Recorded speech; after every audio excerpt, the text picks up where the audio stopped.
Report breaking. വടക്കാഞ്ചേരിയിൽ പോലീസിന് നേരെ ആക്രമണം. 2 പോലീസുകാർക്ക് പരിക്കേറ്റു.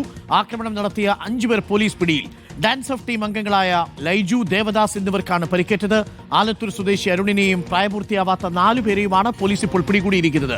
ഇബാൽ ഇറക്കിലുണ്ട്. കൂടുതൽ വിവരങ്ങളുമായി ഇബാൽ, എന്തിനാണ് ഇവർ പോലീസിനെ ആക്രമിച്ചത്? എന്താണ് സംഭവം? എന്തെങ്കിലും ലഹരി ഇടപാടുകളുമായി ബന്ധപ്പെട്ട് സംശയത്തിൽ ഉള്ളവരാണോ? അരുൺകുമാർ പറഞ്ഞതുപോലെ തന്നെ ഈ വടക്കഞ്ചേരി മംഗലം പ്രദേശത്തെ വ്യാപകമായി ലഹരി കച്ചവടം നടക്കുന്നുണ്ട് എന്ന വിവരം പോലീസിന് ലഭിച്ചിരുന്നു. അതുമായി ബന്ധപ്പെട്ടുള്ള പരിശോധനയ്ക്ക് വേണ്ടിയാണ് വടക്കഞ്ചേരി പോലീസ് സ്റ്റേഷനിലെ ഡാൻസ് ഓഫ് ഉദ്യോഗസ്ഥരായിട്ടുള്ള ഈ ലൈജു, ദേവദാസ് എന്ന് പറയുന്ന സംഘം അല്ലെങ്കിൽ പോലീസ് ഉദ്യോഗസ്ഥർ ആ മേഖലയിലേക്ക് പോകുന്നു. ആ സമയത്ത് അവിടെ യുവാക്കൾ തമ്മിൽ സംഘർഷമുണ്ടാകുന്നു. ആ സംഘർഷം പിരിച്ചുവിടാൻ ശ്രമിക്കുന്നതിനിടയിലാണ് ഈ 2 പോലീസ് ഉദ്യോഗസ്ഥരെയും ഈ 5 അംഗ സംഘം ചേർന്ന് ക്രൂരമായി ആക്രമിക്കുന്നത്. ലൈജു എന്ന് പറയുന്ന പോലീസ് ഉദ്യോഗസ്ഥന്റെ തലയ്ക്ക് കല്ലുകൊണ്ടുള്ള മർദ്ദനമേറ്റ് ഗുരുതരമായി പരിക്കേറ്റിട്ടുണ്ട്.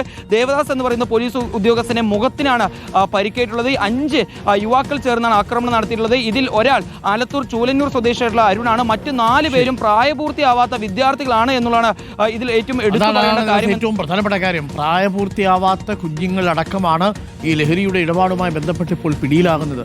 പോലീസുകാരെയാണ് മർദ്ദിച്ചിരിക്കുന്നത്. കുറച്ചു കാലം അകത്ത് കിടക്കേണ്ടി വരും. പ്രായപൂർത്തിയാവാത്ത പിള്ളേര് ജുവനൈൽ ഹോമിൽ പോകേണ്ടി വരുന്ന സാഹചര്യം ഉണ്ടാകും.